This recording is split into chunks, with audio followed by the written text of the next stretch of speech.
భాగ్యం వాళ్ళు గుడిలో రామరాజు వాళ్ళతో కలిసి మనం వెంటనే నిశ్చితార్థం పెట్టుకుందాం అన్న మాటలన్నీ కూడా ఆడేసుకుంటారు. ఇక రామరాజు వాళ్ళు వెళ్ళిపోయాక అక్కడికి భద్రావతి వచ్చి భాగ్యంతో ఎలా అంటూ ఉంటుంది, ఏంటి ఆ రామరాజు పెద్ద కొడుక్కి నీ కూతుర్నిచ్చి పెళ్లి చేయాలనుకుంటున్నారా? మీరు చాలా తప్పు చేశారు. మీరు చాలా పెద్ద తప్పే చేశారు. ఎందుకంటే ఆ రామరాజు కుటుంబం ఎలాంటిదో మీకు తెలుసా? ఆ రామరాజు రెండో కొడుకు ప్రేమించి పెళ్లి చేసుకొని వచ్చాడు. ఆ చిన్న కొడుకు ఏమో ప్రేమ పెళ్ళి అని బయట చెప్పాడు. కానీ అది ప్రేమ పెళ్ళి కాదు.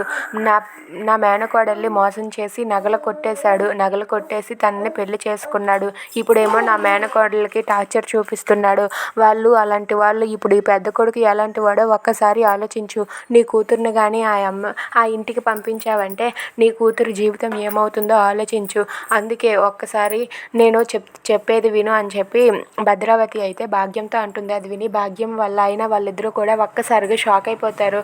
ఇక భద్రావతి అయితే లేనిపోనివన్నీ కూడా ఆ రామరాజు కుటుంబం గురించి చెప్తూ ఉంటుంది. దాంతో అక్కడ ఉన్న భాగ్యం అలాగే వాళ్ళ ఆయన చాలా కోపంతో రగిలిపోతారు.